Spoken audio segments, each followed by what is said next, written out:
What's up, guys? Welcome to the first ever episode 161 of the Kind of Funny Games. 161? 161. As always, I'm Tim Gettys, joined by one of the coolest dudes in video games, Greg Miller. Bonjour. And once again, the Reverend Jared Petty. Third chair, Doki Doki. Hi. Third chair, Doki Doki. I like the Doki Doki. We got to make it a thing. That's the thing. He already did it. He does it on the games daily. He's all over it. Yeah. That's right. I remember to do the handshake today. I'm learning. Oh, yeah? Yeah, I'm getting down there. Did you do the whole... No, you were... No, he didn't. I was there. What about when Gary Witta? It was you and Gary Witta. Did you do all the... Yeah, we did the bits, but we kind of, relied on Kevin. We spent most of the time maligning Kevin for not doing the bit. Yeah. That was a lot more fun. Sounds fair. About right. Yeah, fair. that was what we went for there. But I don't want to join the pick on Kevin club because I'm pretty sure at any moment he could kill me. That is true. And that is true. I don't want that to happen. Also, I really like Kevin because he's sweet there's and a lot to capable. like. A lot to like. This is the Kind of Funny Gamescast each and every week right here on youtube.com/kindoffunnygames. We talk about video games and all the things that we love about them. And boy, today, there's a lot of things to love about video games. Sure. We're recording this right after Nintendo's latest Nintendo Direct, and they knocked it out of the park. I'm very excited about it. How's your pulse? Dude, I have a headache from how just shaky I feel. It's a good headache, though. Yeah. Smashing good headache.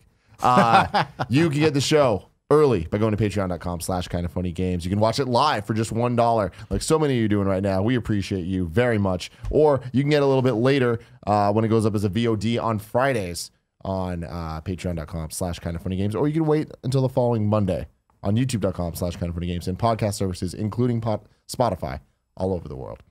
It's a lot of options. So many options. We like to give people the options, just like Activision likes to do with Crash Bandicoot, where now you can get it on the Switch, the Xbox One, or Steam, and PS4. Live the dreams, boys. And technically, with the PlayStation Vita, every PlayStation 4 game can be played there via remote play. So it crashes on there, too. It's true. Yeah, it's right there. If you're in the same room, it works great. Exactly. Totally, yeah. You're great. Not to go too crazy into it because, normally we do the new stuff on Kind of Funny Games Daily, but overall, what you guys thinking about this Direct? Real good. I'm real happy with it. Yeah, I thought it was awesome. I thought the Smash stuff was out of left field. As usual, I would have liked more. I would like just a little bit more. They gave us a lot, and we're going to get to that later. The topic of this show is going to be what we want from Smash Bros. Live or whatever, this next Smash Switch, whatever it's going to be. I thought it was a solid Direct. It was a lot of games that I want to play across a couple of platforms I care about. I was happy to see all the 3DS stuff, despite all dumb. No, I mean, Let I know it die. Of course, it's going away, but they already had the stuff. In WarioWare development. Gold, These are good games. yes. Getting a WarioWare game. Luigi that's Mansion remake, yes. Yes. Put them on Switch, guys. And maybe they will. I already but carry it's one not, Nintendo system with me. I don't need to carry another one. But it's not an easy thing to do. It is not trivial to port a game from 3DS to Switch. You've got two entirely different resolutions of asset. That's a really big undertaking on the Nintendo. They should have thought about side. that before they fucked me in front of Well, they everybody. thought about that when fucked they didn't know if the Switch was going to succeed or not when they made these decisions. They had to have something to fall back on. True. Plus, again, that huge install base for 3DS. But beyond that, I'm also excited about Bowser's Inside Story, which I think a lot of people missed the first time around. That is one of the funniest video games I've ever played. It's spectacular. It also has wonderful upper-lower screen mechanics. That game wouldn't really work so well on Switch. That's true. And so I'm excited they're releasing it again. Did you play the last one that they just put out on 3DS? Which one? Mario and Luigi Superstar Saga remake? No, not the remake. I played the one before that. What was the Paper Jam. Paper Jam, which I did not like, but I haven't played the Sticker remake. Star. Yeah, Sticker Star was okay, but Paper Jam I didn't like. Couldn't get into it. Wasn't a big. But Captain Toad, Hell coming to both systems. Yeah. See, That's how he's you doing do it right. Yeah. And I like it because it seems like it's a port with a lot of new levels and stuff. New Donk City. Odyssey Let's go to design New Donk stuff. City. Let's go. Yeah. I'm very excited about it. Captain Toad, I usually have to play on Here we go. mute Okami. because I don't know the Okami's there, but I don't want to listen to Toad scream. I hope I can turn that off. Everything else about the game I love. I'm fine with this. I mean, I don't like it. I love listening to Toad scream. Do you really? I love it. Toad was so cool. Like when you first started playing as Toad in Mario 2, he's stronger than everybody else. So you could do stuff really fast, get lots of extra lives. And then when they brought him to Game Boy Advance, he's suddenly just like, okay. And he's like, no, this is very bad. That is true. We don't want The that. in the GBA world. version did go a little overboard. And they've with just the kind voices. of run with it. It's just like when you remember when Yoshi, he's just had like a cute little vacuum cleaner. Yeah. And now he's just like, it sounds like a babbling moron, something from the Elder Stars. Really sounds like it. I know. I don't like it when Greg makes the noises. It sounds like a poop sound. I like that one. It does sound like I'm excited for. I put it out on Twitter. Right, my 3 things that were stand out. Obviously, Smash. We'll talk about that later. Mario Tennis looks fucking awesome. I love Mario Tennis. Man, I mean, Mario Tennis is great, and I feel like this gave me everything that I was was hoping for from a Mario Wii U? Sports game on Switch. Oh. No. Sorry. I knew that was going to be a disaster.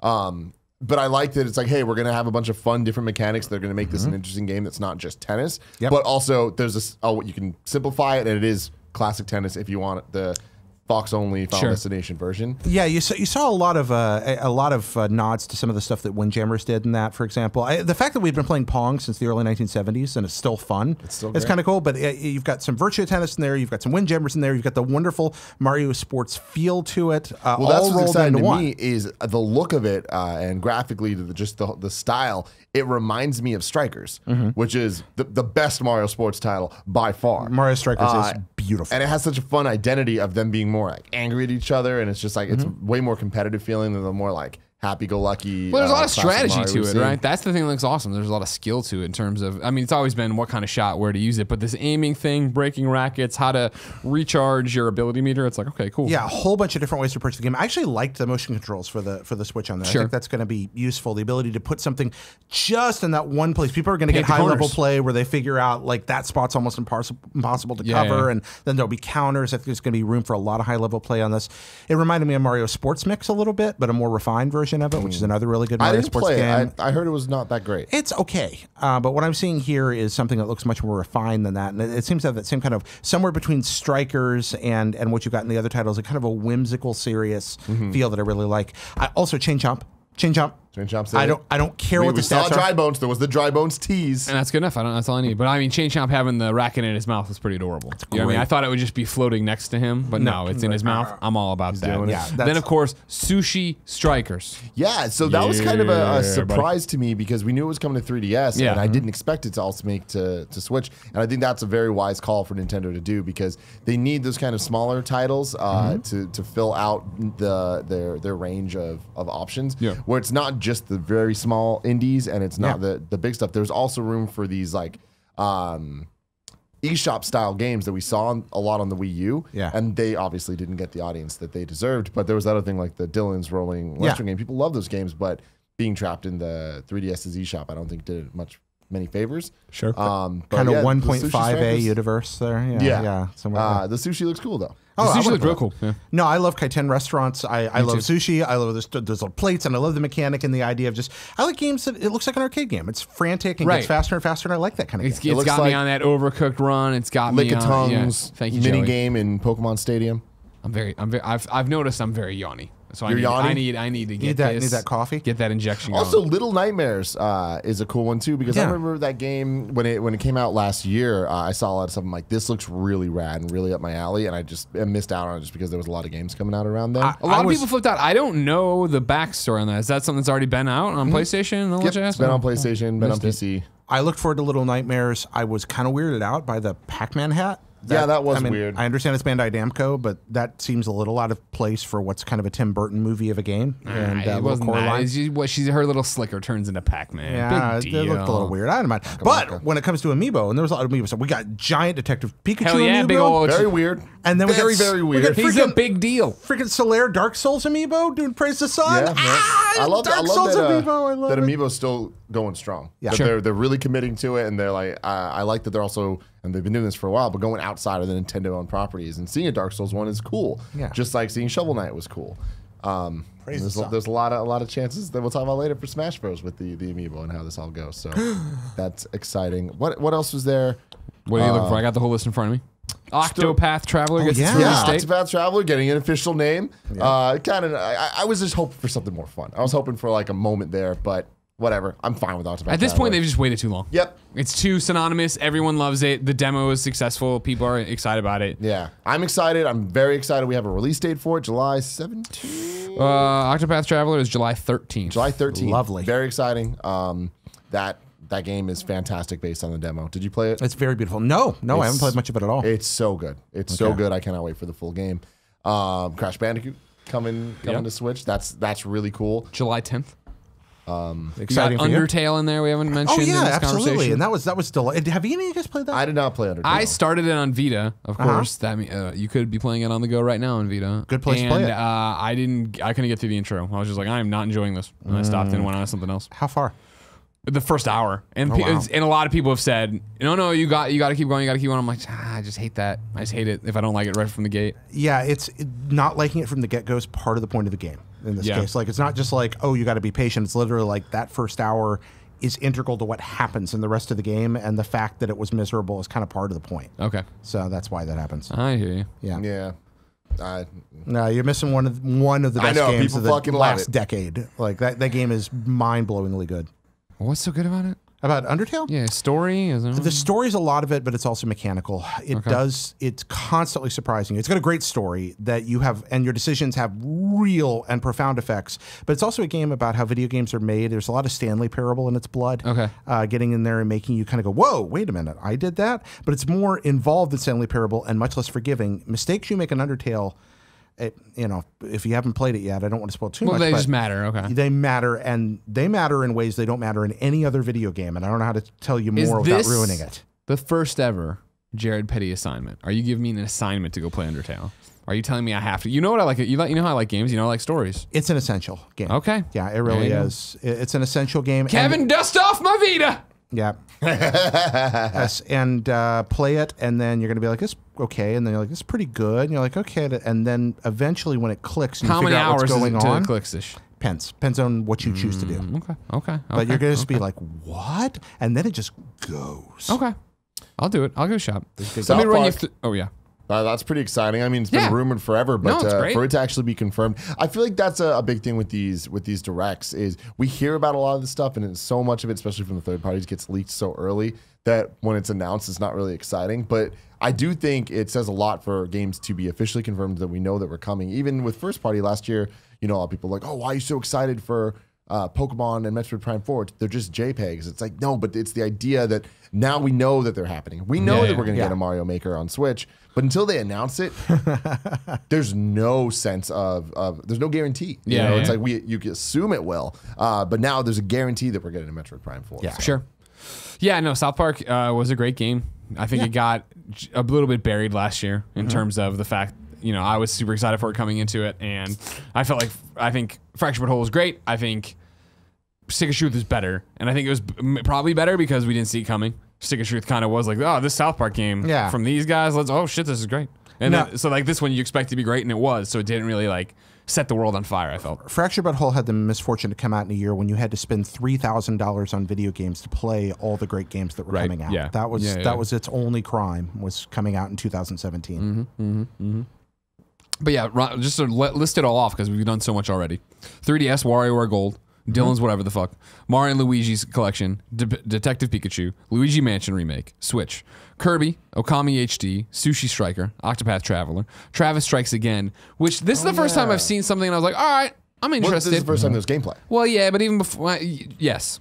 Even the announcements, though, never really moved the needle for me. I was just like, I've never been a big No More Heroes guy. Huge No More Heroes guy. I like what they're doing with this game. Yeah.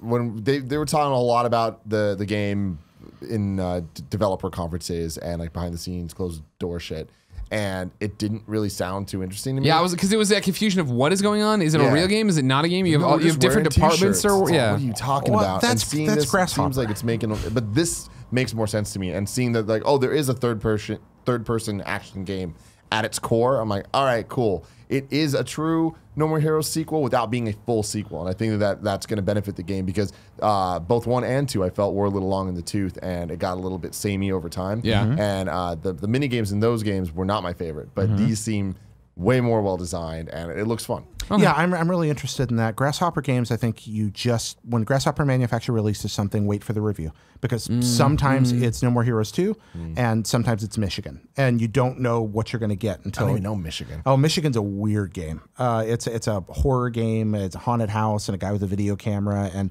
neat ideas, not all that well executed. What console? PS2, I believe. Yeah, and just a weird little game. But you never know what you're going to get with them. Dark Souls Remastered. There's a network test coming up. Everybody get ready. Mario Aces, Captain Toad, Undertale, Crash Bandicoot, Little Nightmares, South Park, Hyrule Warriors, Oh yeah, did it finally get a release date? Yeah, May 18th. Okay. And then ARMS, with like the US Canada Open, their patch. They're still going with ARMS. I mean, Yeah, they've yeah. said they're done with ARMS content, and the fact that they're still bringing it up and talking about it, it's patch. like they believe in the game. Then By the way, Splatoon 2, and then Smash. Yeah, we kind of glossed over Kirby, but I got to play that for a few minutes the other day, Oh, and yeah? it was delightful. I mean, it's what you expect. It's New Super Mario Brothers U with Kirby, which means it's easy, which is great when you have 4 people running around screwing each other up all the time. And so that kind of makes the game harder, but not so hard that it's frustrating. You can cooperate a lot. The 4 of you kind of merge together in a Voltron-ish way to get through certain parts of the Hell level. yeah, you do. It's kind of fun. Yeah. I need to download the demo and give it a shot because I don't like Kirby games, and it's weird because they are the DNA of Smash Brothers, and I obviously enjoy that game so much. Yeah. But how easy they are, even when you try to ratchet up the difficulty in whatever ways that you can, I just feel like it always just is going through the motions and never has the highs that I'm looking for in platformers. And I'm even talking about things like Superstar, which everyone I think unanimously would say is the pinnacle of the series. But it doesn't click with me. Well, when you're talking about mainline Kirby games, not the weird like Divergent ones they do constantly, which right? I think are better in some ways Yeah. because those are fun, like the DS ones. Here's why I enjoy Kirby. Kirby is the modern day equivalent, and maybe the last modern day equivalent, of going into an arcade in 1993 and seeing that giant 6-person X-Man machine. Oh, yeah. And walking in and going like, oh wait, there's a reason they flip more and more toward multiplayer in these as they've gone. It's because sitting down with somebody else in a game and playing like an easy by the numbers brawler with somebody is almost inherently fun. And these are extremely well designed for that purpose. And so yes, it is a platformer, but really more it's about running around, hitting things, helping each other out, finding power-ups for each other, doing interesting stuff. It's like a walk through a fascinating, pleasant world.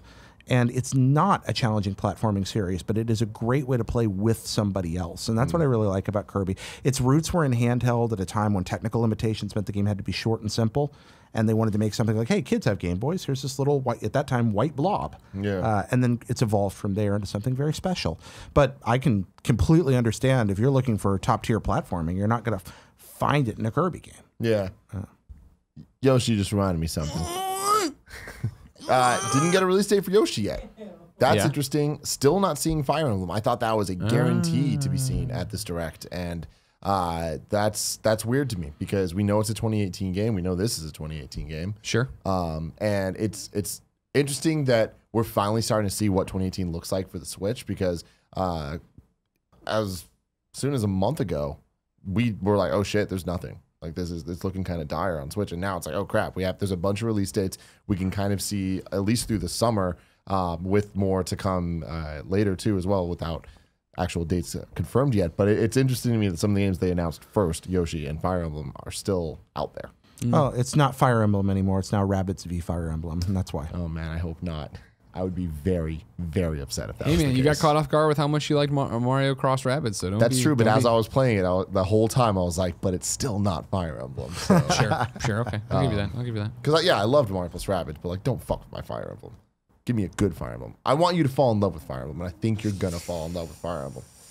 Seems On like a Switch. tall order. It's gonna happen. Okay. It's gonna happen. I'm All telling right. you. Calling it right now. Put it on the books, everybody. Greg Miller gonna love the Switch Fire Emblem. Yeah, it's exciting though. Very exciting time for the Switch. Looking Yeah. at all this stuff. I wish. Here's my one thing, because now we're armchair quarterback in it. I for wish it was a bit more immediate. I wish there was something, in the next month I was super excited for. You know, no, I'm not knocking Kirby. It's just it doesn't move me. I'm with you. But like if Aces could have been end of April kind of thing. You know what I mean? And don't get me wrong, it's not like it's far away. No, none of this stuff's far away. Well, they announced the 2019 game, but the rest of it isn't that far away. But it's just like, all right, cool. What's 2019?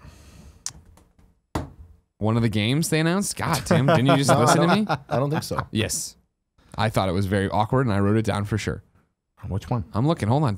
Fill time. Say something to each other. I need to know. I need to know. we what talking it's It about said here? Mario and Fill Luigi, time? The Insider Story plus Bowser Jr. 2019. Oh, Bowser's Inside. Really? That's a 2019 game. Unless I'm You know, crazy. totally worth waiting That for. sounds very bizarre to me. Now I'm fact checking. I was not paying I'm too much going to my attention, press release that I got after the thing ended up here. Go to Nintendo. Mr. Nintendo got a bunch of Mr. stuff Nintendo, here. what's he have to say to us? Major Splatoon update, Kirby All-Stars, Octopath. I'm with you. I wish that Aces was coming out sooner. June 22nd is, I think, what we said. People are starting to challenge each other for Kind of Funny Prom though, June 30th. So I like that a lot. There we go. That's good. That's fun. But that does feel like an April game. I feel like, or even May, but ideally April. Yep. Mario and Luigi, Bowser's Inside Story plus Bowser Jr.'s Journey. The 3DS Family Systems 2019. 2019. I wonder if that's going to be the last hurrah. No. Yeah? You think No, it'll still keep pushing? I think there's something else in the pipeline. Do you think that Link's Awakening 3DS remake is going to happen? I think that what I want to happen is for Link's Awakening 3DS remake to become Zelda Maker on the Switch and have it be a shareable online universe where I'm designing dungeons and my friends are designing dungeons and random people on the internet are designing dungeons, and they all have generic exit entry points, stairways that allow me to connect them randomly, and then we're playing Four Swords. Is this a real rumor that there's a Zelda no, this is just something I'm making up in my head. I mean, I've heard Zelda Maker talked about rumors this for a long time. Yeah, we talked about this a few days ago. I don't remember when. Wasn't too long ago. Yeah, and this came up on NBC as well. We were talking about it there, but I don't remember where I first got into a conversation about this. God, but I want Zelda this game to Maker, exist. can you imagine? I mean, Zelda, it's meant to. Last time we were talking about it, I just don't think it works. I don't think it makes sense because it comes to the creation side of it. And I don't think it would get to a Little Big Planet kind of situation where there'd be a dedicated community and the majority of people would be like, yeah. I don't think it works with Zelda, but I think it works like mad with Four Swords online. And so that is a very interesting point. And they need to bring back the Four Swords gameplay at some point because it's fantastic. And Nintendo in the last couple generations has seen the value in 4-player versions of their classic games. Like, who would have thought that we'd ever see a simultaneous multiplayer version of Mario? I sure didn't. And then when we got it on the Wii, it was like, holy shit, like this, people love this. Other people hate it, but people love it. Imagine the 4v4 dungeon runs you could have, the cooperative stuff, the competitive stuff, all the kinds of events you could build. And then again, a whole world worth of people's creations. And if you let them string together so that you never knew what was going to come next, it would be just fantastic. Or it'd be like the bad levels of Mario Maker. But you can rank those. Again, those are going to be, so what you do is you make sure you set your parameters for what you're searching for there. They haven't given up on this idea with the Triforce Heroes that came out. I mean, that was the same style. Drop one player, but still same thing. I don't know. Surprising stuff. Surprising anybody else, we still don't have a Mario Maker on Switch or even a whisper in the wind of it. I think the fact that they had to finish the project on 3DS probably they're like, okay, now we sold enough Switches that we can start working on this and we'll get it. I think it's more overload of Mario proper, where I think they wanted to give Mario Odyssey 3D Mario time to shine, and then I think that we'll see hopefully the next 2D Mario with the new art style that I keep talking about. Mario Odyssey is a weird game in a beautiful, magical way that every time we just fucking mention it, and I'm like, God, I really want to play that right now. No DLC. I know. Announced. Yeah, that broke my heart. Bummer. You got me That rock was a hard fucking for bummer. this Luigi Mansion world, and then I'm flaccid as a fucking canoodle right now. Unless we are getting a Mario Odyssey 2 relatively quickly, we're going to see DLC for this game. I think the only reason we don't get DLC for this is because they're stockpiling it for a Galaxy 2 type situation. Otherwise, I think we see it before the end of the year, probably by the summer. Yeah. God, I hope so. And then again, you got Smash coming. They knew we were all going to walk out hype. They showed us a bunch of remakes, a bunch of ports, a couple of really interesting new things. All games we wanted to play, or practically all games we wanted to play. And then they teased us with one of our all-time favorites. It was the Adam Boyes method when we talked to him, right? Of like, we give you these presentations and we hope you come away with every person comes away with 2 or 3 things they're super excited about. And obviously, Smash Brothers was a slam dunk for everyone. Everybody. So you didn't have to worry about it. Awesome. So cool. And, we haven't given the trailer a shout out enough. Yeah. That trailer was awesome. It was so awesome. All right, Jared, what have you been playing? What I've been playing, I brought a list today. I got a list. List me up, boy. List me up. So I've been playing some weird stuff, been all over the place this week. A lot of playing on the road still because portable is how I roll. I want to start off with what people have been demanding, and that is the Laser Cats in Space review. My friend, Space Cats with lasers. Space Cats with lasers. Laser Cats in Space might be a different one. Games Daily. We did. I missed promised it. a What review. is it? What happened? It was just in the rundown of what's out today. Games that came out? Okay. Yeah, and he was like, I got to give the review. So. Okay, so Space Cats with Lasers is, first off, there are actually 2 Space Cats with Lasers games. There's Space Cats with Lasers, and there's a VR version as well available on Steam, which is a different game built on the juggernaut that is the Space Cats with Lasers franchise. Yeah. But you know Universe what? expanded. I loaded it up, and it's perfectly fun. So imagine this, if you will. A beautiful pseudo-psychedelic starfield stretching on into forever. Within this, a twin-stick shooter arena floating in space. A cat on top of a large rocket-powered piece of cheese that is serving as his spacecraft, being pursued around the twin-stick shooter by mice and flying saucers with ravenous teeth and laser beams and shields and other things attempting to murder him. Kev, can you trailer me? So this is a twin-stick shooter type game.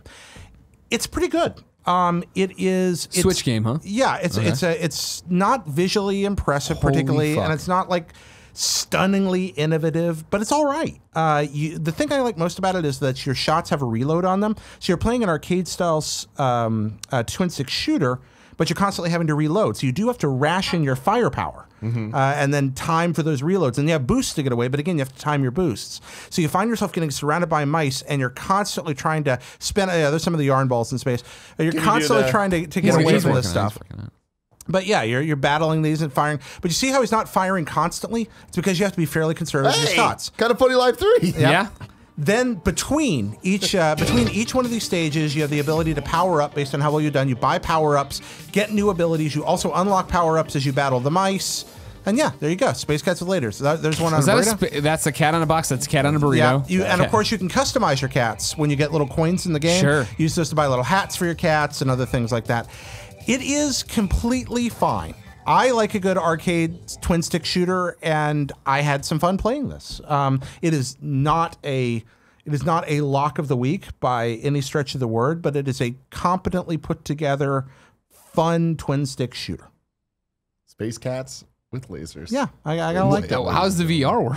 I didn't play the VR. No, it's on a Switch. The VR is not on Switch. Gotcha. So that's for Steam, and I didn't fool with that. They got to get it on PlayStation VR. But yeah, I think I like it when people go and make little games they believe in. Oh, yeah. This is kind of, it's a fun gimmick. Be kooky. Be crazy. Be kooky.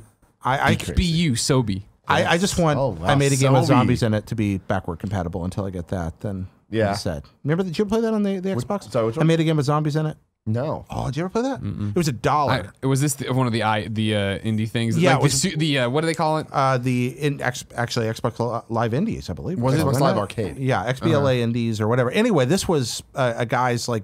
Oh, if I remember right, wasn't that the guy that did Dishwasher that made it? I think it was. Well, anyway, it's a groovy game and had this awesome song that was this. It was a twin-stick shooter, and he had this rock song he's singing the entire time about what's going on in the game. So he's just like starts singing to you about how he made a game that costs $1. It's about fighting zombies, and he's like screaming, "I made a game." I remember this trailer. Zombies. That game was actually really fun. Really? That's a really good game. I remember it was $1 well spent. So this kind of reminded me of that. Cool. What else have you been playing? In addition to that, I'm late to the train. You were asking me on the morning show earlier today, or on Games Daily, about stuff that I've caught up on later. Desert golfing. I missed the craze on desert golfing. I was not there for the beginning of desert golfing. I was hanging out with Chloe the other day, and she's like, "Do you play this?" And I was like, "No." So now I'm several hundred holes into desert golfing, playing it on my Droid, and sitting there just putting away. If you're not familiar, you ever played this, Tim? Absolutely not. You played it, Greg? I didn't play, but I know of it. Yeah, it's the simplest thing in the world. It's like, you ever play Scorched Earth for PC? No. It's a trajectory game. Desert golfing. Trailer. Yeah, it's a trajectory game. Just like, hey, I'm going to shoot the ball, land it in the hole. It's 2D, just from the side. There's a hole, there's a desert. You shoot the ball in, you move to the next hole. It scrolls on. The desert seems to go on forever, and the holes just gradually get harder and harder, and the desert starts to change. There is an end. It's pseudo-secret. It's thousands and thousands and thousands of holes in, and this is it. That's the whole game. It's and very it does zen. not look like much. But let me tell you what, this game will pull you in. Cannot stop. Yeah, a lot. Playing When this first dropped, a lot of people liked that. Oh, it's great. We're all over it. Yeah. Yeah, it's a delightful game, and they did, like I said, they eventually patched an end into it. So I do have a goal, but I don't know if I'll ever get there. And the colors change as the days go on, and it's fun. Next thing I'm playing, I was on NBC last week, and they were talking about Mulaka. Mulaka, actually, I think is the pronunciation, which is by a small Mexican development team. It's for the Switch. And it's a really cool 3D pseudo-exploratory, pseudo-linear 3D platformer and brawler about Native American legends and traveling through this beautiful desert, which is really rendered in a marvelous, interesting art style. It kind of feels like somebody made a HD version of like a lost PlayStation 2 game. It's got that mechanical vibe to it. A slight floatiness, a kind of a delightfully sloppy combat that Sounds actually like a cool Greg jam. yeah, that you can master after a while. There's a lot of color, a lot of flavor, interesting things happen. I used a partridge as a springboard. I've got weird magic eagle vision, and all this stuff's drawn from these legends. And so you're doing this kind of beautiful feast for the eyes, lore exploring. I'm not all that far into it yet, but I really like it. I think it's interesting. It's fallen. I haven't played enough of it to have a solid opinion on the overall arc. You said this is Switch too, right? This is Switch, yeah. And fighting tumbleweeds and scorpions and Fucking tumbleweeds. giant Man, they skull always gonna get in your crabs, way. big old skull crab attacking me, and crabs. yeah, it's fun stuff. And it's a very pretty game. I like it. So that's Mulaka. Next one is Mulaka. yeah. 619. Thank you, Greg. I don't know. It was It's Rey Mysterio's entrance music. sorry WWE. about that. Yeah. I'm not. He's not offended. We're not offended. Don't I know worry. the Rey Mysterio, but Yeah, good. I don't know that one. So, Part-Time UFO, another mobile game. Part-time UFO. Yep. Look at you and these on- mobile games. Yeah, huh? well, I've been traveling a lot lately. Sure, And yeah, so, this one by Hal, the delightful makers of many wonderful things. Makers of Kirby. Yep. And Smash I'm Brothers. playing it on Droid right now. It's about you're a little UFO that has a literal UFO catcher arm in it. UFO catchers being those things in Japan, the claw machines. Sure, yeah, claw machines. And so, like, you're a little claw. UFO and you have this giant, oh, I love that part. This giant claw comes out, and you're just helping people out and doing these time challenges. It's very speed run oriented, bonus oriented, little bite sized chunks, ideal for mobile. Seems to be built from the ground up for it. Really like it. I haven't found any in-app purchases or anything like that. It's just, hey, pay a few bucks. It's like $3, I think, $4. It's a great little game. So I have a question for people out there. I need some help. I've been re-addicted to Pagel Blast. Oh. And I know that it's a problem. I thought you were going to say because- Disney Emoji Blitz. so No, I'm happy no, with this that's one. gone. I had to stop. Gia, still going. She's Kevin. Kevin, back. you still going? He's addicted. Mulaka. But Peggle Blast got Pagel you. Blast, man, I just freaking love that game so much, and it's such a sad story because it is just riddled with microtransactions and riddled with just horrible design in terms of limiting you playing the game. However, since I've already beat it before, it's kind of fine for me to just like every night play until I run out of lives. I'm like, all right, cool, like I'm done. I don't have that drive to keep going back immediately. But I am looking for quality iPhone 10 optimized games, ideally, that are like Pagel. Like there's just, you'd think there'd be more things out there. And most of the stuff I find is more like Puzzle Bobble.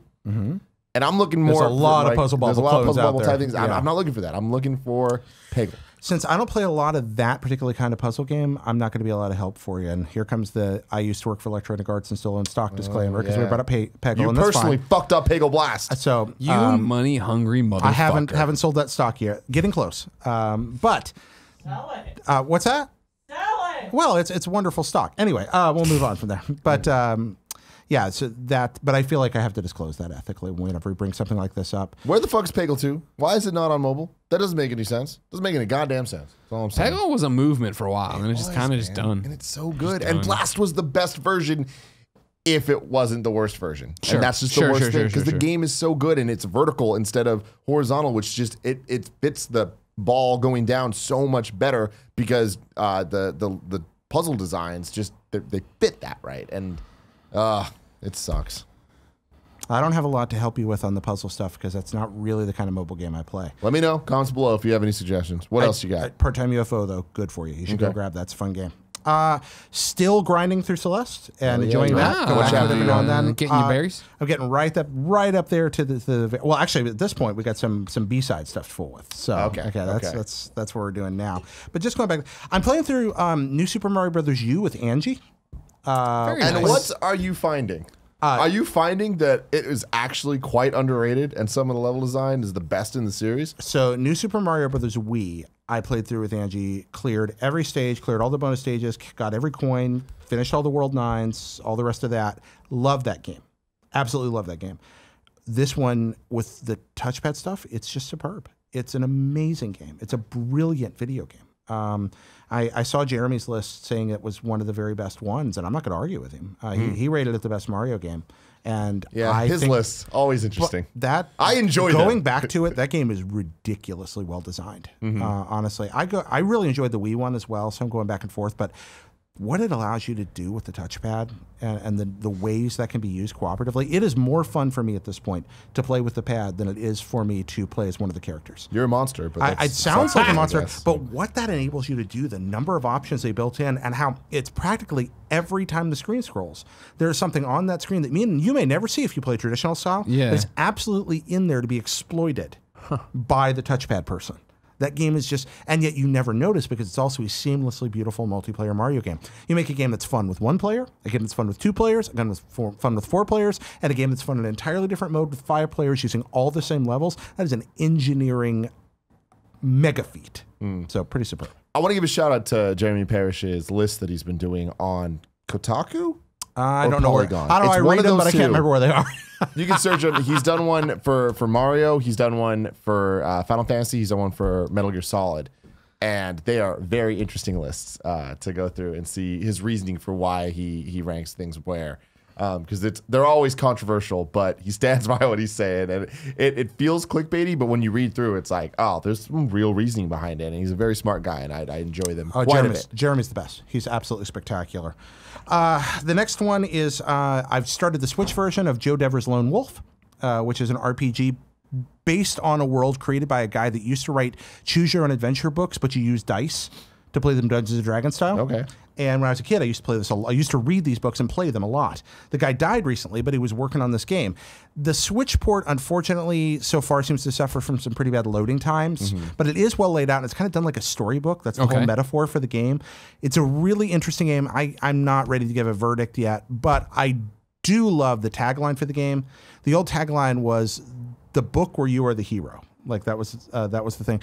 So the tagline for this game is my favorite thing to come out of video games since Transfarring or Levolution, man. which is Kojima, tagline. man. You ready Mega for this? 64. The video game where you are the hero. Finally. Finally. Exactly. I've been waiting for that I forever. love that. But I love Joe Dever's stuff, so I've actually been I love the metaphor they built this in, but the load times are a little irritating. I confirmed the Jeremy Parrish things are Polygon articles. Polygon, thanks. So check them out there. Dig Dug on my Switch, occasionally on the train. It's in the Namco collection. I've been playing a lot of Dig Dug lately because I love Dig Dug. It's a little arcade port. Still grinding through Shadow of the Colossus, which I enjoy. Which one you on I'm now? getting close to the end now. Okay. That's a short game. I just haven't been able to play it home much because I've been capturing all the time. Sure. Almost all of this is mobile because that's when I have time to play. I have been playing. I've been capturing a lot from Last of Us for my next Top Bullet and Jump video. Nice. And so that's given me an excuse to go back and play Remaster. Yeah. And that's been fun. Yeah. And you know what?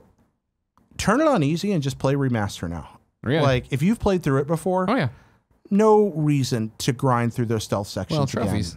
again. That's not a Crank reason. up the difficulty. That's not a reason. That's a madness. Just saying there's Yeah, a that's not a reason, reason. you That's a know? sickness. And then finally, I've been playing a lot of Agario. Agario. What is that? Agar.io, which is you ever played it? No. Okay, it's an online game. It's free. It's based on the old Shark game for Intellivision, which has been repeated in games You're like gonna have to Osmos tell me and stuff more. like that since. Okay, no, it's a really simple concept. It's the metaphor of the fish eating the smaller fish. Anything you touch. Star Wars Episode 1. Yeah, you're all these little circles in a like a petri dish, and it scrolls around. Anything that's smaller than you touch, you eat. Anything that's bigger than you that touches you eats you. Oh. And you're in this giant petri dish with 100 other players or so. Oh, wow. All running around, and then there's all this just like stuff you can eat on top, like Pac-Man dots. Yeah, you're gaining mass, and I'm you're assuming? gaining mass, Right, and then okay. if you eat other people, you gain all their mass. But then you can also, but the bigger you get, the slower you get. But you can split manually, and as a matter of fact, fire parts of your body at people to try to catch them. Sure. But if there's somebody lurking just off screen when you fire apart, then they'll eat, even if they're smaller than you, when you split in two, they can eat you up very quickly. That sounds cool. Games are cool, man. Really Video great games game. are cool. Yeah, Games this are game's cool. it's been around for a while. There's been actually kind of knockoffs and stuff like that, like Slither.io. But I like Agario a lot, and I play it every now and then. And lately, I've been on a stint where between edits, I've gone back. It's like my 15 minutes Sure. between Kill one some edit and the time. next. Yeah. Let your mind go wander. Yeah. As So they say. that's been my week. That's great. And you know what's not on there? Monster Hunter. Yeah, way to Because be a jerk. I gotta You know what make I it. mean? I gotta make this video. People need their stuff. Here's what you do: make your videos about Monster Hunter. And then there you go. Yeah. solve the problem. Yeah, you know what I mean? people offering me support. I got to deliver. I got to deliver. Sure. Next episode's Sure. on Console Wars. One after that's on Coming up soon, right? On Patreon Tuesday. Yeah, Patreon Tuesday, and for everybody on Friday, and There that's you go. next Tuesday, next Friday, not tomorrow. Well, wait, this is By next the week. time people publicly see this, theoretically Tuesday would be tomorrow. That's awesome. there When you will go. then be now? No, Not soon. no. Wow. We just passed it. Now it's the past. Wow, just so good. Comb in the desert. Yeah. I don't have anything too exciting to add. suck. Still playing through Bayonetta, enjoying it quite a bit. Sure. The more I make my way through Bayonetta 1, I'm just getting really excited to get to 2 because I feel like it's starting to show its age a bit. I didn't really like. I was playing a lot in handheld mode, and then I would throw it on the TV just for little stints here and there. Yeah, exactly. And it wasn't until I was on Games Daily with Andrea, and she was just like, "Ooh, it looks really rough in docked mode." And I was like, "Did it? I didn't really notice." But then now when I look at it, I'm like, "Oh wow, yeah, this is It's hideous. It's an old game running in 720p. Like, it's like, ooh, okay." But I'm really excited to get to 2 because the gameplay is so good. I do wish you could change the controls around. Like it's one of those games. What's where I'm wrong like, with them? They're great, feel fantastic. I just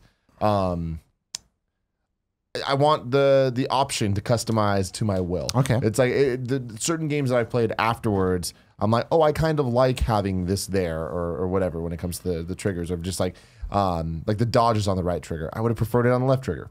Okay. I don't know why. It's just like, but that's something That's that I what you want. want. And it's weird that that's not an option because I feel like that should be standard in these type of games. But again, it is an old game. And I played through Florence based on Hell you and fucking Jen's yes. recommendation. And it's a very special game. Everything you said was absolutely right. I recommend it to everybody that's ever had a relationship with anybody. It's a very relatable game, and it's cool because it is an experience. And it only takes 30 minutes, but it's worth the $4, I think it is, to play it on mobile. And it is optimized for the iPhone 10, which is always a fun plus. And coming to Android. It's Yeah, not already it's there coming yet? to Android. Okay, cool, Yep. great. And yeah, the music's fantastic. The art is fantastic. The thought put into what would make the story feel natural, and how do you progress that from a gameplay perspective? They do a really good job with that. And it's fun. I enjoyed it a lot, and I want more games like that. I don't think that we get enough of them. Is it that we don't get enough of them? Or you think they just don't break into our sphere enough? I think we don't get enough of them, and I think that they would if they were good enough. They I'm would with break you. into our Don't get me sphere. wrong. And It's just like I feel like for mobile especially, I don't ever know what's going on over there really. And I so pop in every once in a while and I try to keep up on it, and like I will like every once in a while I'll try to search for like best mobile games of 2018 Yeah, and yeah. like try to read those lists and see what people Sure. are talking about. And I think it says a lot that it's very rare for these games to transcend from those niche lists into the more mainstream Sure. people that we know are talking about it. it's helpful too, I think, that Annapurna's behind it, right? Like the fact that they're such an awesome label, and I really, not that I've played their entire library or catalog, but I the games that I have that have been brought to light from them to me, I'm like, oh yeah, this is fucking rad. Like I really do like this. I really, Gore, You have Gore or Go or whatever the hell. It's worth a trip to Touch Arcade every few days just to see what's floating out there. See what's That's going how I on. find those wonderful things. And those folks do a lot of good work over there. What you've been playing, Big Greg? Similar to Jared, I've been playing 19. No, I'm kidding. I've been playing. I was playing some Intellivision games. I played, as usual, a ton of Monster Hunter over the weekend. Crossed 100 hours in it, which is a pretty big. 100 hours. Yeah. Now, I'm gonna ask you a question, Thank you, Greg. Jared. Thank you. Yeah. Really? Yeah. Do you think you'll hit 200? No, no way. Kevin says no way.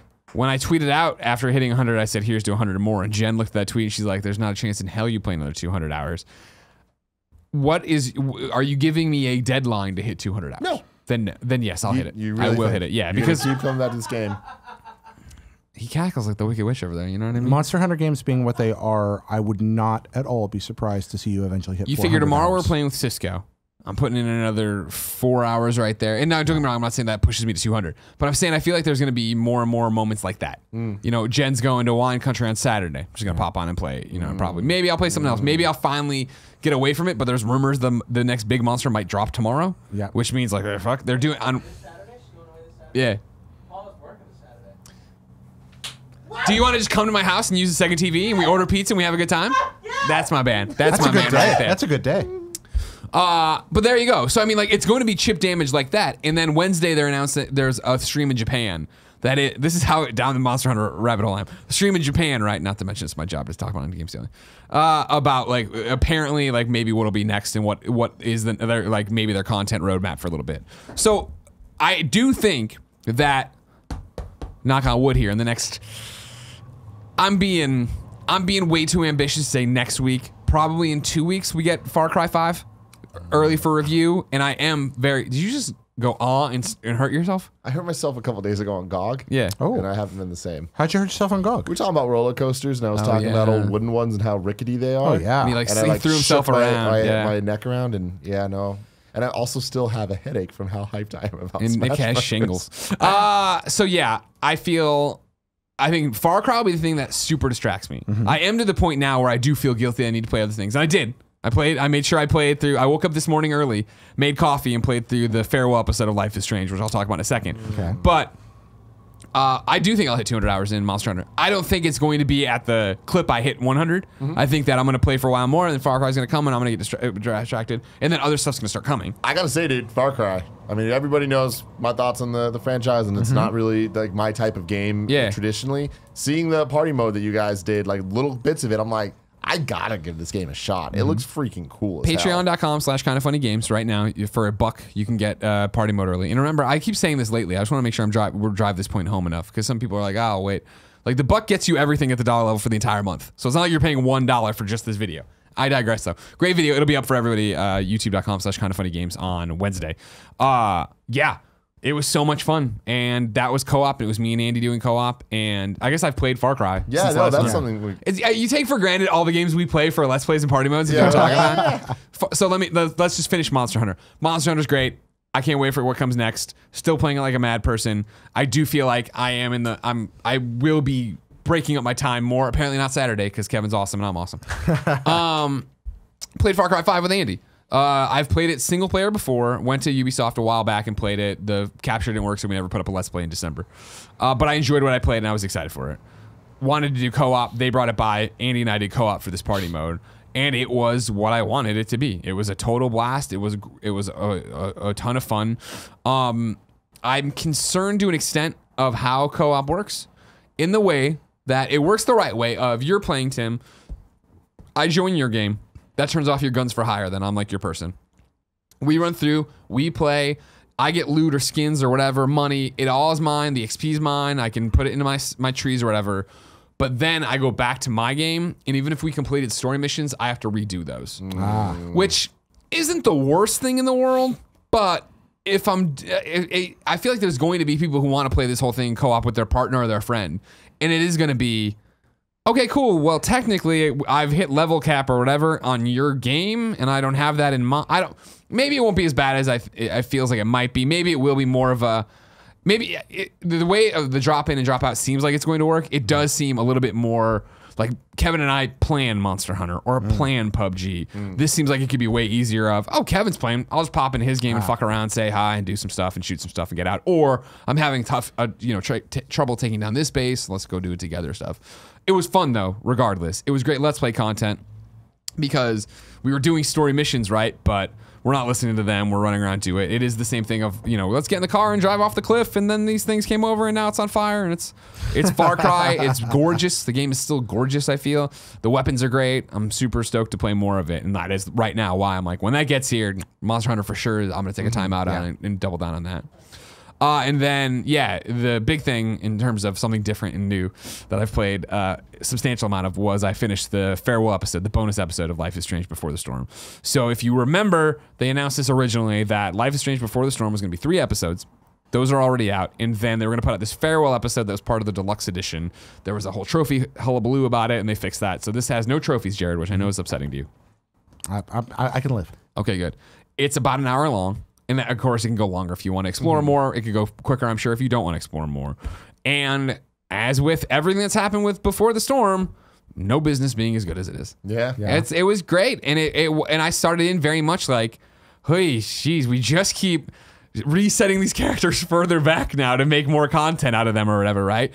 But before the storm. And then there's Yeah, like, now we're before the storm, before the actual game you all play. Well, I wanted to ask this because it's part of the prequel here, and yet the end of everything. Does it feel like a coda, or does it feel like a standalone thing all its own, or how does it feel to you? It's the normal thing where, even Metachlorians. Metachlorians, yeah. When before the storm hit, right, it was people writing in and asking, hey, should I play this first and then play Life is Strange? Yeah. And even then playing this today, I was like, would it make more sense to play this and then that and then that? Like, no. You know what I mean? The answer is always no, by the way. What it feels like, Jared, it feels like they call it farewell because in Life is Strange canon, no spoilers here, Max and Chloe, like Max moves to Seattle and like it ends their friendship and then that gets picked back up in Life is Strange. This, when you hear farewell, it's like, oh, and they explained it. It was Max saying farewell to Chloe. Yeah. It is very much us saying farewell to these characters. Nice. And that definitely made me tear up a few times at the end. That's what I was asking. But on top of that, because I was like, okay, I understand their relationship. Honestly, I liked Chloe and Rachel Amber's relationship more than I liked Max and Chloe's later on. That doesn't matter. I'm back in with these characters. I'm doing the thing. What I didn't expect and what I didn't really get from the last 2 Life is Strange games, with the rare exception, was how much what they were doing in this game resonated with me. Because it's, 2 13-year-old girls, right? Max knowing she's going to leave, trying to decide how she's going to break that to Chloe. But it's them going through, and I mean, the risk of spoilers for what happens in this game, which really isn't like story stuff. Like, they, Max, of course, keeps punting it, of not doing it. So it's like, you help Chloe pick up her room because her mom ordered it, and like, Chloe won't let you get rid of anything you find, of course, because there's a little memory attached to that comic strip or that, magic set. And it's like, I remember when I was a kid and my mom sent me up on the weekends to clean my room, and I'd like move things around. And I remember having that drawer full of random ass shit that it all meant something to me. Everything in there meant something to me. And then they find like, a tape, and they pop it in and put it in the player, and it's them from 5 years before when they're 8, playing pirates and leaving this thing. And it's like, I remember making radio shows with my friends. Yeah. Okay, cool. And then it's like, yeah, we buried, oh man, remember we were pirates and we're leaving ourselves, our future selves clue to find the thing we buried. And like, I remember making time capsules and stuff like this. And then it's like, so it slowly started setting in of like, fuck, I've done this before. Like I haven't thought about the mundane, like when you're just milling around her room, helping her, and you're killing time, picking shit up. I'm like, I remember those Saturdays that felt like they went on forever because you're just up there tinkering around. And so then it's, okay, cool. I'm gonna go get this part. You need to find the amulet. Remember, for like their treasure map, because they're like super intense kids. You got to go up in the attic to do that. And like you go up into the attic, and I'm like, I can smell my childhood home's attic here.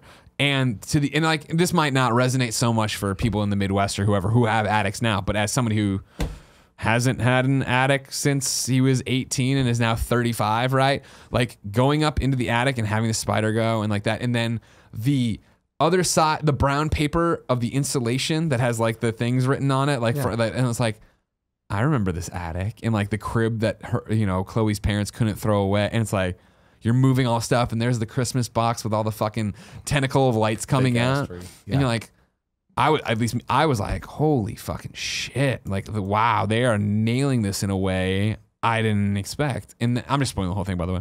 Then you go out there and you're fucking around, because they're 13, right? So they're not full-blown teenagers with all that teen angst and stuff that we get so much of in Life is Strange, but they're not kids anymore. Right. So it is not only, the farewell to these characters, it's the farewell to their childhood, it's the farewell, and so that's just marvelously constructed. I mean, dude, it's fantastic. And then it's the same thing of, did you play Life is Strange? Do you know anything about it? Yeah. Okay, great. So like, this is spoilers for like Life is Strange 1, so it's not really there. But you know how like Chloe's dad dies.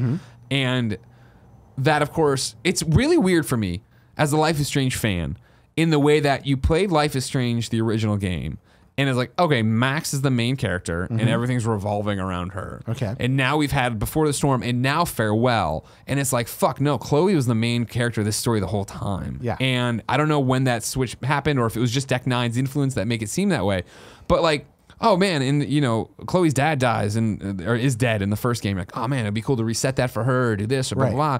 Like, then, did you play Before the Storm? No, I haven't played Before the Storm. Before the Storm has incredibly painful and poignant moments about the grief after that, right? Ooh. And it's years later still, but Yeah. I mean, it's still a teen, a child, Okay. dealing with the loss of her father and how right. that goes. And like, there's scenes that devastated me, let alone, I mean, Jen was next to me crying at one point because of what was happening in the game. This is the same. Now that I know her dad in a different light, right? Yeah.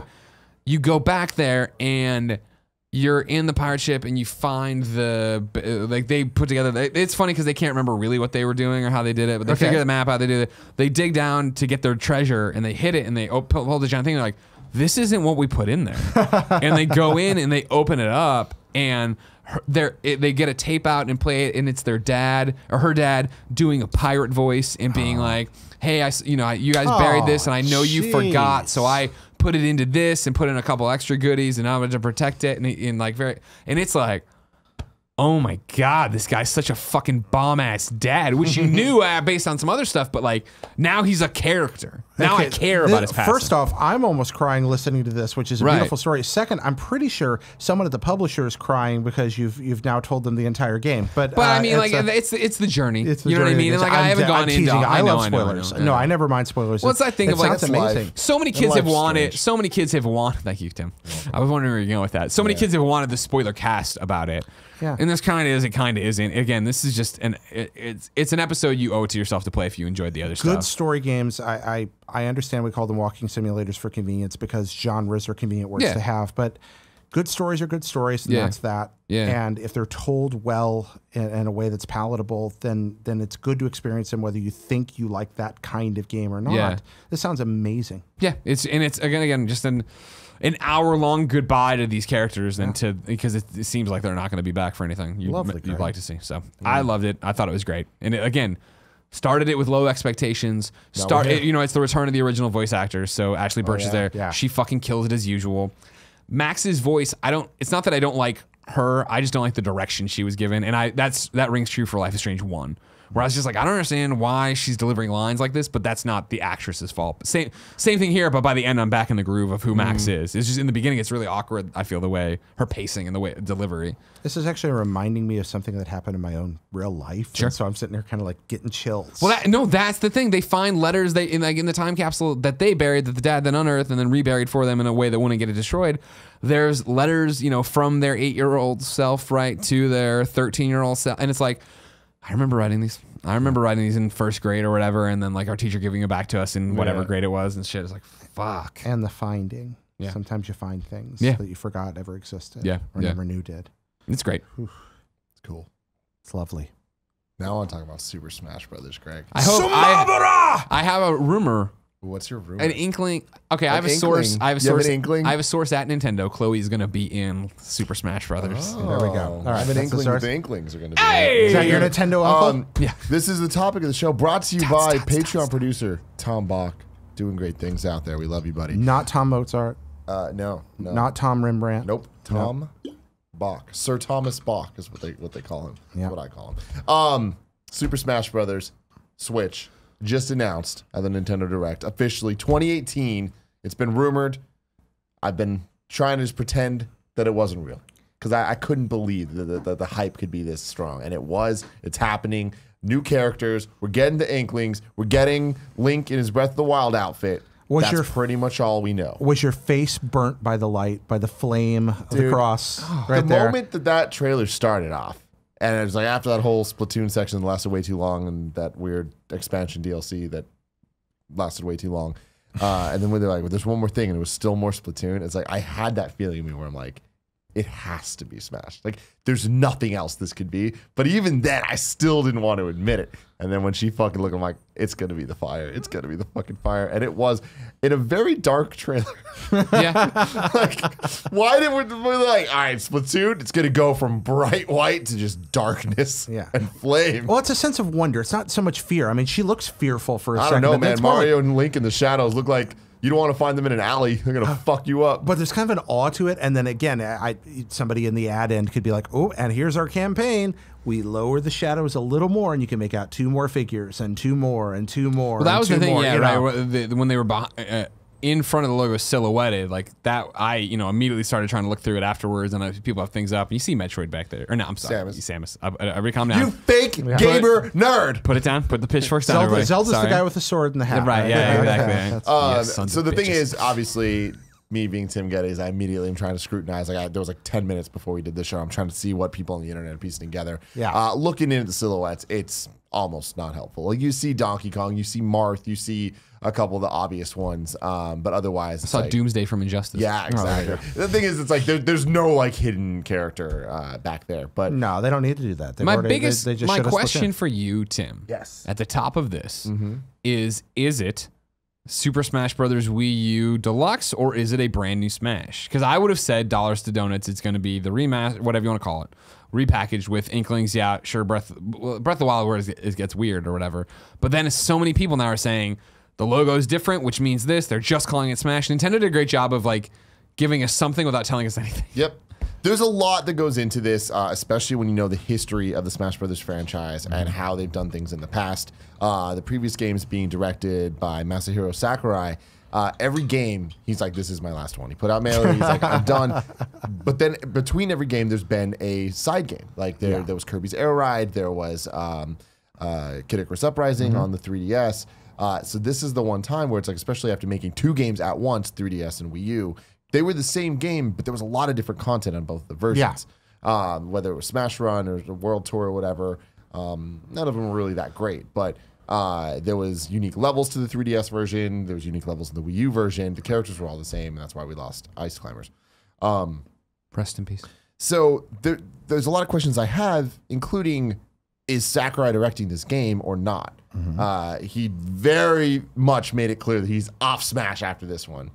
But then you kept seeing the DLC, and the DLC kept coming. We got Mewtwo, and like when they announced that before Smash even came out, and it was like, oh wow, okay, cool. This is great. We're getting DLC for the first time in Smash Brothers. It's exciting, and it's also returning classic characters that Mewtwo wasn't in Brawl, but was in Melee. And then they just kept going, and then it was like, oh, and Ryu. And it's like, wait, so we can get third-party characters as DLC. This is really fantastic. This is awesome. Bringing back Roy, then Cloud, Bayonetta, Corinne from Fire Emblem. They just kept going, and I was shocked to see how much post support we got for Smash Brothers, and Sakurai directed all of that. So that led into not that long ago.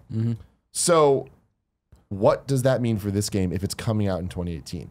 Smash Brothers games, in their history, they get announced all years before they come out. The exception being Melee, which was shown at E3 and came out later that year. So with this, it's like, I just think with how games are made nowadays, I can't imagine that this is a fully brand new Smash Brothers game. I feel like at the heart of it, it's going to have the skeleton of Smash Wii U. And I do think that it'll be a definitive version that has the map layouts from 3DS as well as the Wii U as well as new ones. And I think that they hinted at that with the Breath of the Wild outfit. Because I'm actually pretty shocked to see that. I'd expect them to just keep Link as he was. Because again, the Wii U version of Smash kind of hinted and played with alternate costumes for the first time. Like Wario had his weird WarioWare biker outfit and then the classic Wario one. And then Bayonetta has Bayonetta 1 and 2. Cloud has Advent Children and just Final Fantasy 7. And I always wish that they went more into that.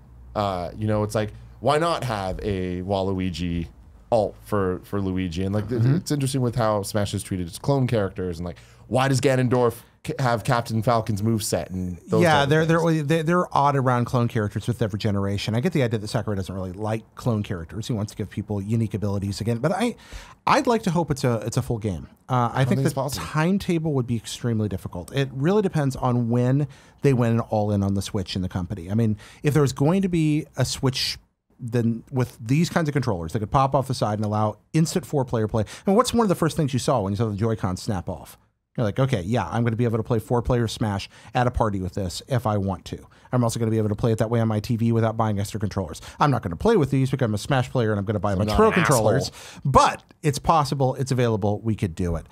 So I think from the very beginning of this thing, they probably had Smash on their minds. And they learned a lot, I'm going to guess, putting Smash on the 3DS about what you could get away with in a portable or portable compatible version of Smash. if they started this process early enough in that, I think you're going to see a lot of DNA from the previous Smash in it.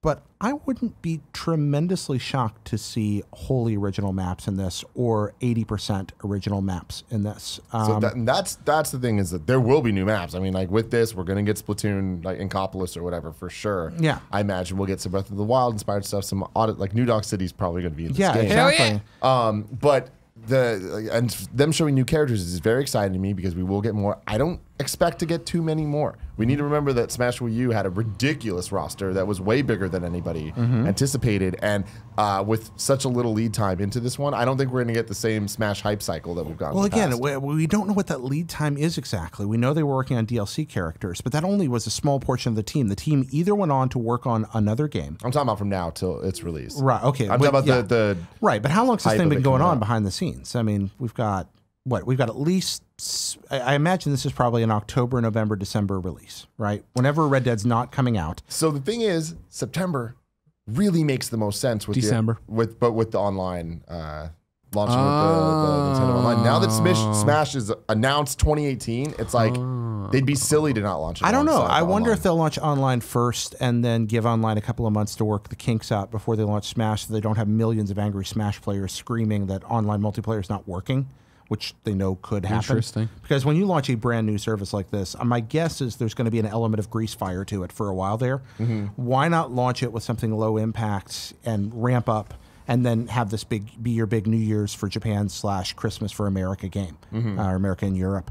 I don't see any reason for them to rush it out the door by September. I think that you make this a Christmas game, and that you kind of hang your hat on that. It's a great way for them to sell a game that's already a proven quality or quantity, something we know we're after, but also it's going to get us hyped for what might come after. Smash is a reminder of all the Nintendo games that are going to come this generation that we haven't had yet. I mean, say what you want about Nintendo being iterative or even derivative, but the fact is, if you're me, I want an F-Zero every generation, and I want an Animal Crossing every generation, and I want a Star Fox every generation. I want each of them to be unique and inventive and imaginative, but I do want those.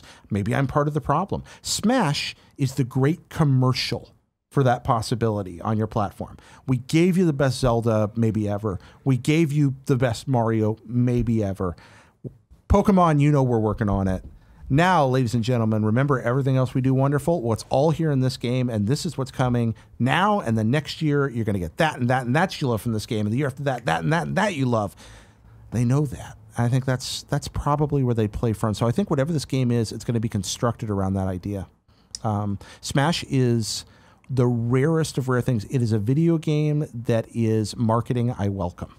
It is designed to sell me digital amiibo. It is designed to sell me and physical amiibo. Yeah, and physical. But what I mean is, when I say digital amiibo, I'm not talking about like a code or something. I'm talking about it's selling me characters. It's selling me memories. It's selling me the possibility of what's coming next. And it's selling me that matchup, that joy of seeing Mario just punch Sonic right smack in the face, or Snake lean in from off screen out of a helicopter and blast away, or the hope against hope of Crash. But yeah, definitely. But I mean, that to me is the thing that I'm most scared of, is that it's not a definitive version and not just an added-on version, because we're gonna lose characters, and I don't want to see that at all, because the roster is fantastic, and I really like the DLC characters that they added and all the third-party people. We lost Snake from Brawl, and that sucks. You know, losing Ice Climbers. Why do you think you're going to lose people from if it's a rematch or whatever rematch? If it's the Wii U Deluxe, why would that's what I'm saying. I'm worried of, if it was a new game, that we're going to lose characters. Okay. That's why I'm hoping. My apologies. That it's an enhanced port. Okay. I'm hoping, like,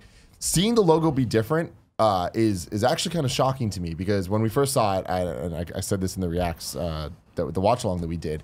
I was like, oh, it is the same thing. It just doesn't have the first Switch. I was totally wrong. Looking at it afterwards, when you look at the first reveal trailer of Smash Wii U and 3DS, it shows the logo at the very end, and then it splits into two, and there's like flames coming off of the side that say either for 3DS or for Wii U. And in addition to that, just the way that the letters are italicized, and the way that the Smash logo, the little like cross thing, it's straight in this one. It's not to the side, so it's like, okay, cool. It is definitely different.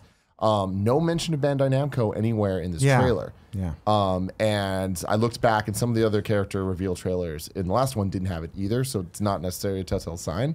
But that would be interesting if they weren't working on the game. I was wondering about that. And we've talked about how it might be too soon, but the fact is this game came out in 2014. It's coming, and this is coming out probably late 2018.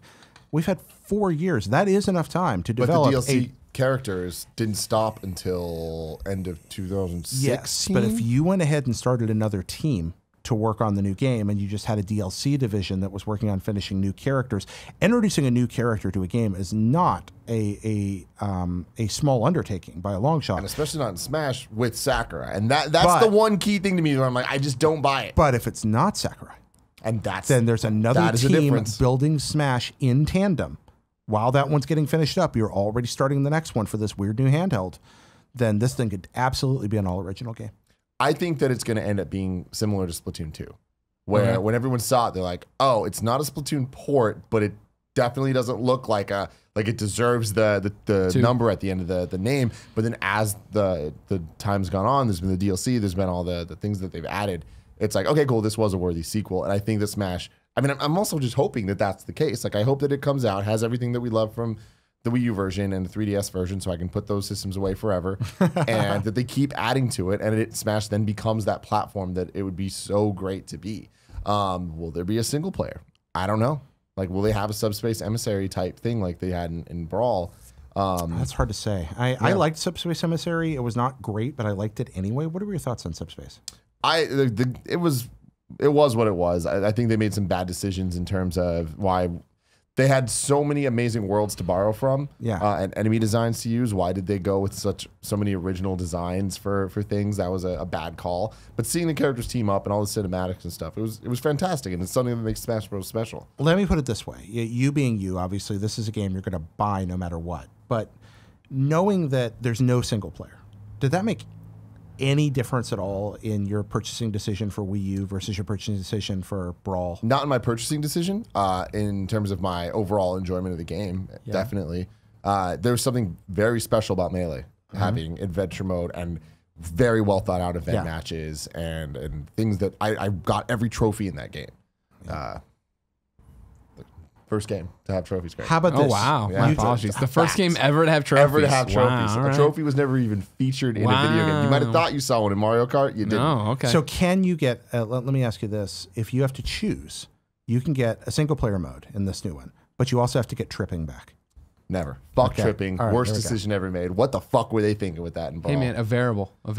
I love tripping. That's why we don't play them on paper. Stop. No, I hate it. tripping. We're not even going to justify that. You can trip in basketball. You can. You It's can. more realistic. There's a whatever. Tripping is a reminder that life is cruel. Yes. I'm very excited about this. Big questions. Who's developing it? Who's directing it? GameCube controllers support? Will they re-release the controllers again? Will they release the Wii U adapter thing again? Well, we talked about this on Games Daily today, but we got those patents for the Donkey Kong bongos and the keyboard. So why not a patent for an adapter for those controllers? Let's go. I'm gonna dare to dream, man. Wavebird 2.0. I'm in. I would love that. Yeah. And this is very exciting. We know that we're getting new characters. We know that we're getting alternate costumes, if not entirely new movesets. Breath of the Wild Link might just be a new character. Yeah. That'd be very interesting. Yeah. Happy Mario. Similar to Toon Link, right? Here's where we're starting to just dream. Dream it up. Where it's just like, if the history of Smash has taught us anything, we should not look forward to Breath of the Wild Link having the tablet Sheikah Slate based powers. Nope, it's just a costume. You think so? Yeah, I mean, every time Toon Link. You got Toon Link. Toon Link was introduced as a new character. Yeah, but he's a clone though. He's a clone with different attributes. He's a pseudo clone. But that's the thing. He's not a different character. It's like same moveset with just slight variations here. Well, and I think there. slight variations matter. I mean, they do. But I mean, if you're talking about Breath of the Wild Link, that'd be an entirely different moveset. Okay. So I doubt that there'd be any shared combination. I don't know. I love the idea of his weapons breaking. I think that would be so much fun. They did that with Robin. Yeah, the Fire Emblem character. If his weapon's constantly breaking, he has to switch. Yeah. Like he just another random weapon comes popping out every time. That'd be cool. That's what Robin does. Cool. But nobody cares about that character. People they do care fucking care. People care about every single Fire Emblem, all 23 characters. Fire Emblem is rad. And there's a lot of Fire Emblem in this game. Getting Inklings is huge. It's great. I imagine we're going to get... Dry Bones. No Dry Bones. Man, that dodge move Ribbon would be Girl. so good. That would be sick. It'd be so good. Ribbon Girl and Sure. Springman. Sure. Box Boy. Uh, I'm a Box Boy. I don't think we're gonna get Box Boy. I don't know. We didn't think we are gonna get Mr. Game & Watch. There's always one. That is true. There's always one where you're That's just what like, wait a minute. I don't think that this Smash Bros is gonna be that. I don't think we're gonna get this super long hype cycle of what's the next giant reveal. I think it's like, or we're gonna get the key characters. We're Whoa, that was a weird sound. gonna get arms. We're gonna get that type of shit. I don't think we're gonna get the random obscure things. If they are, it's gonna be third party characters. It's not Smash Brothers if you don't get a random obscure character. But that's what I'm saying is I think that this is just going to add on top of the other. This isn't going to be. They are not going to. We're not going to get the duck hunts. They are not going to screw up Switch Smash Brothers. There's going to be this. This is a game about love. This is a game that has Elite Beat agents and Japanese Elite Beat agents in the same game. I mean, this is a game where, yeah, you know, this is. It is Nintendo deep down, deep to the core. This is the game where Devil World is invoked, for crying out loud.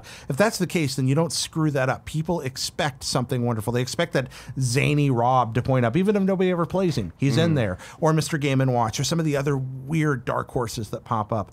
It's just why I hope for Sukapon forever and ever.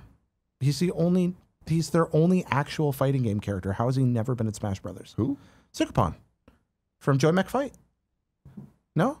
Yeah? No, you guys I'm not Joy saying McFight kid. people? No. Okay, no. I'm a Sega kid. Okay, without being that guy, really good game. Late NES Famicom, didn't come out in the States. It's a fighting game for the Nintendo, and it's superb. It is superb. 36 different characters, 28 with unique movesets on an NES, not SNES cartridge. Brilliant 2-button special move controls, really well executed. And Sukapon is this cute little pink robot made out of bubbles, and he's the main character of the game. And he's really likable and really charismatic, and he's a fighting game character. Like Vector Man? Yeah, and this is a Nintendo first-party Vector Man. title. And a wonderful game, like a legit great fighting game. And they've never touched him in Smash. That makes me angry. The end. Interesting. That's weird. Angry. Yeah, it does. I love Nintendo so much. Very, very few things they do make me angry. But the fact that I can't play Joy era. McFight characters is... What's that? The Wii U era. You know, there's a lot I liked The about late Wii era. I liked a lot about the Wii U. Yeah, me too. Yeah, I liked a lot about the Wii U. Disliked a lot too. Yeah. I expect we get the ARMS characters. I think we'll get Ice Climbers back. Okay. There is a 25% chance we'll get Snake back. That'd be I great. think. Do you think Konami go with that? So it's a 25%. It's definitely not a sure thing. I think they would go with it. And I think Nintendo's going to try. What if they put Hideo Kojima in the game instead of Snake? I'm in. There you That'd be go. As amazing. There like you a go. snake-like. Yeah, he's got like a little cardboard box, but he puts the box over and he takes it off and Guillermo del Toro's underneath. Like it just switches every off. single time. Yeah, Something every time different. the two of them just switch. What about, I mean, you think they're going to go into third parties more? Like, you think you're going to get something from Bethesda? Are we So- going to get BJ Blazkowicz? Are we going to get Elder Scrolls guy? I think we're going to get the Skyrim dude, Dragonborn or whatever it Yeah? was. Yeah, I do. Yeah. And I don't necessarily think we're going to get all these immediately. Like I think it might be a DLC process. I think that we'll get the Dark Souls guy. Yeah? Yeah. Yeah. Which one? Do you mean like Solaire or like Dark Souls hero Slayer. guy? I don't know. Don't play Dark Souls. The dude. Yeah, the Yeah. Praise the Sun guy. I Okay. think we're going to get him. But again, I don't see him as a launch character. You think they double down and do Nindies? Like Shovel Knight? Shovel Knight? That's Shovel where I would Knight's go, a right? big, like I'm kind of shocked he hasn't been in it already. That And- relationship's so cemented at this point that Shovel Knight makes perfect sense. Like that seems like something that they could have been like sitting there in 2015 and be like, yeah, he's going into Smash. Let's start working on this. Yeah, when they announced the final three characters, and it was Cloud of all things, Bayonetta, and then another Fire Emblem character, it was like, oh, I thought it was such a shoo-in, especially with the Amiibo coming out around that time for Shovel Knight. I was like, I thought it was a slam dunk, and it didn't happen. So Yeah. I think eventually we'll get that. My dream is Crash Bandicoot, and Right, I yeah. really don't think that's a possibility. I think that they might try, but I don't think it's going to end up happening. I don't know, man. But yeah, that's crazy I things think have happened. I would say with the game coming out now, it makes sense, right? And the fact that Crash is back, like Activision isn't trying to like nobody cares about that. Like they know people want it. Yeah. The fact that Cloud was in the game says to me anything is possible, and Yeah. it is such a celebration. And like when you look at the idea of Smash Bros. Wii U, where we had Mario, Mega Man, Pac-Man, Sonic, What else? Ryu, like what other characters fit in that? Crash Bandicoot. Crash fits. One of my favorites. I mean, you saw the CD Projekt Red tweet the other day, right? We're all assuming that's Soul Calibur. But it must be Soul Calibur. But if that were Smash, I didn't see the tweet. What they say? they just showed Geralt of Rivia, and they're like, what if he were going to show up in a non-CD Projekt Red game? And that's almost certainly Soul Calibur, but Geralt of Rivia and Smash Brothers would be. I cannot imagine. They'd how have to happy that announce would make then me. Witcher 3 for Switch, right? I don't know if they'd have to. I mean, they didn't announce Final Fantasy VII for Switch, and they put Cloud in there. So no, I don't think you have to. Yeah, Okay. yeah, it'd be interesting. He'd be a very Bayonetta-esque. Fuck it, Another put Nathan character- Drake in there. Yeah, fuck it, let's get crazy. Master Chief. Can you imagine? Simon Belmont is another one that like I'm surprised hasn't been in yet, but also with Konami with where they're at, I don't fucking know that that's. Well, that's why I worry about possibility. Snake. Yeah, again, I want Snake, but he makes so much sense. He fits because Snake's zany, and Simon Belmont exists in a world of vampires. Alucard would be fun too. Yeah. I don't know what should be more fun, Simon or Alucard. They both. I think Simon's more like with the whip. yeah he has there's more of a chance of making it because there's only one whip character, Zero Suit Samus. That's true. That would be a lot of fun. Yeah, Simon or Trevor Belmont could be a lot of fun. I agree. Yeah. That could be neat. I'm trying to think of characters we lost that have a chance. I think that they kind of brought everyone back. Anyone like except for Ice. And there's someone's screaming right now at a camera at us, just like screaming, "You fools! You've forgotten!" And Well, like, there's Pichu, but I don't think we're gonna get Pichu back. He died a horrible death. Fucking joke of a character. Pokemon Trainer is. Oh yeah, that's would be- correct. that So would be cool. Ivysaur and Squirtle. Yeah.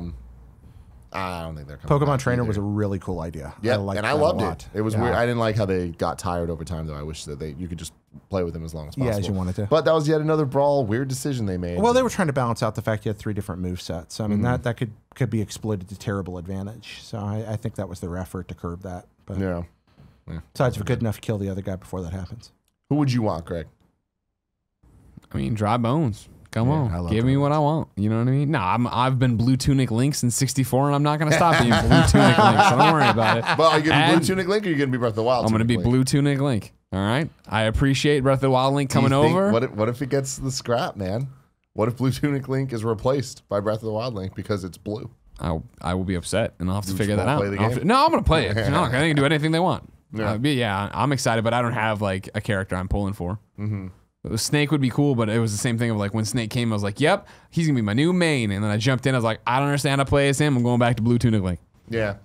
I'm a bit surprised. I saw the press release Nintendo put out after the Direct. Yep. And usually the press releases have a lot more information, like specifics.